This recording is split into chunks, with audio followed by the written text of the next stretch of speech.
लोकसभा चुनाव की आहट सुनाई देने लगी है। यही वजह है कि सियासी पार्टियां और सियासतदानों की चाल भी तेज हो गई है। AIMIM चीफ असदुद्दीन ओवैसी भी एक्टिव हो गए हैं। सीमांचल में अपनी सियासी जमीन को और मजबूती देने के लिए AIMIM प्रमुख असदुद्दीन ओवैसी बिहार पहुंचे और उन्होंने एक जनसभा को संबोधित किया।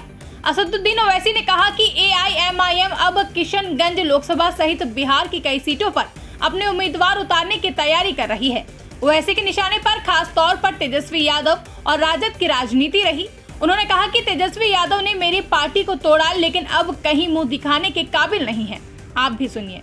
और भी कई पार्लियामेंट की सीट पर इंशाअल्लाह ताला हम सोच और विचार कर रहे हैं, क्योंकि हम जान चुके हैं कि तुम बीजेपी को नहीं रोक सकते।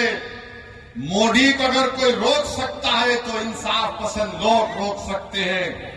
ये मिलावटी, ये मिले हुए लोग नहीं रोक पाएंगे। ये कभी भी किसी भी कीमत पर आपका सौदा कर जाएंगे।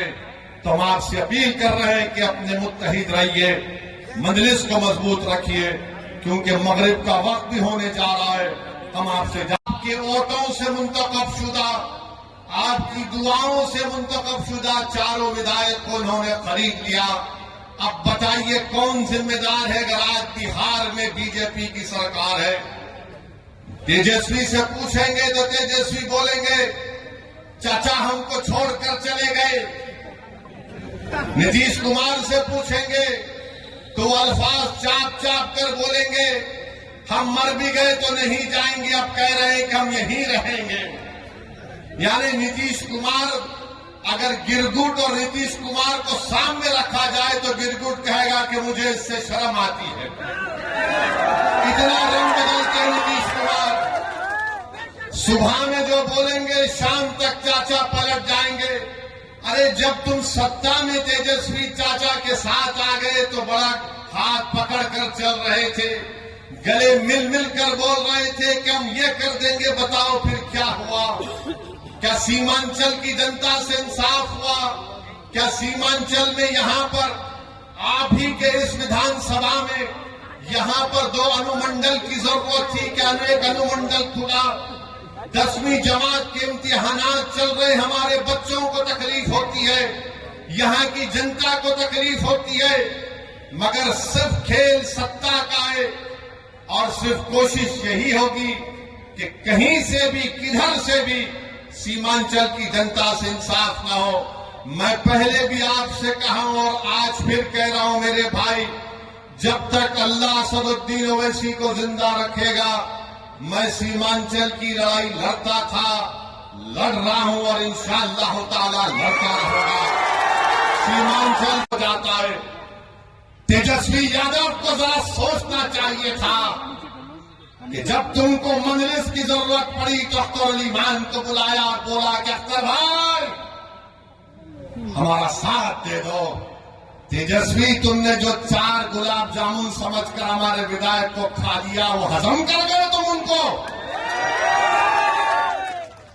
क्या किया तुमने उन चारों का? कहां मुंह दिखाने के काबिल नहीं रहे वो लोग? आज अख्तर अली मान से कह रहे, अरे हमने पहले दिन से कहा था कि हम बीजेपी से कभी समझौता नहीं करने वाले, हम कभी समझौता नहीं किए, ना करेंगे कभी इंशाअल्लाह ताला।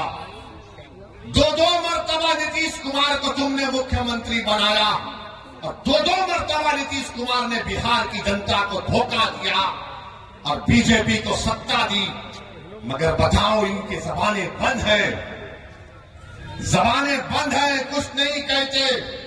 मगर मेरे अजीज दोस्तों और बुजुर्गों, हम आपसे सिर्फ यही अपील करने आए हैं कि आने वाले लोकसभा के चुनाव में नरेंद्र मोदी के 370 का वो जो दावा कर रहे हैं उसको रोकने के लिए, सेकुलरिज्म को हकीकी कामयाबी दिलाने के लिए, सीमांचल में इंसाफ की लड़ाई लड़ने के लिए, बिहार के गरीब और मजलूमों के ताकतवर आवाज को पार्लियामेंट में पहुंचाने के लिए, वतन अजीज के गरीब और मजलूम अकलियतों की आवाज को बिहार से पार्लियामेंट तक भिजाने के लिए हम आपसे ये अपील करने आए हैं, गुजारिश करने आए हैं कि आप अब की बार मजलिस को वोट दीजिए।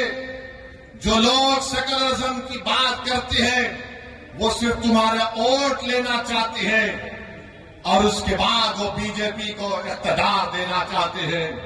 तो हम आपसे अपील कर रहे हैं कि आने वाले लोकसभा के चुनाव में आप मुत्तहदा तौर पर अपने वोट का इस्तेमाल करते हुए अपनी आवाज को लोकसभा तक भिजाइए। आपको बता दें कि जून 2022 में AIMIM के 5 से 4 विधायकों ने ओवैसी का साथ छोड़कर तेजस्वी का दामन थाम लिया था। यही वजह है कि ओवैसी को बिहार में एनडीए से ज्यादा आरजेडी खटक रही है। ब्यूरो रिपोर्ट, इंडिया पब्लिक खबर। फिलहाल के लिए इस खबर में बस इतना ही। देश और दुनिया की ऐसी तमाम बड़ी खबरों के लिए हमारे YouTube चैनल को सब्सक्राइब करें और बने रहें इंडिया पब्लिक खबर के साथ।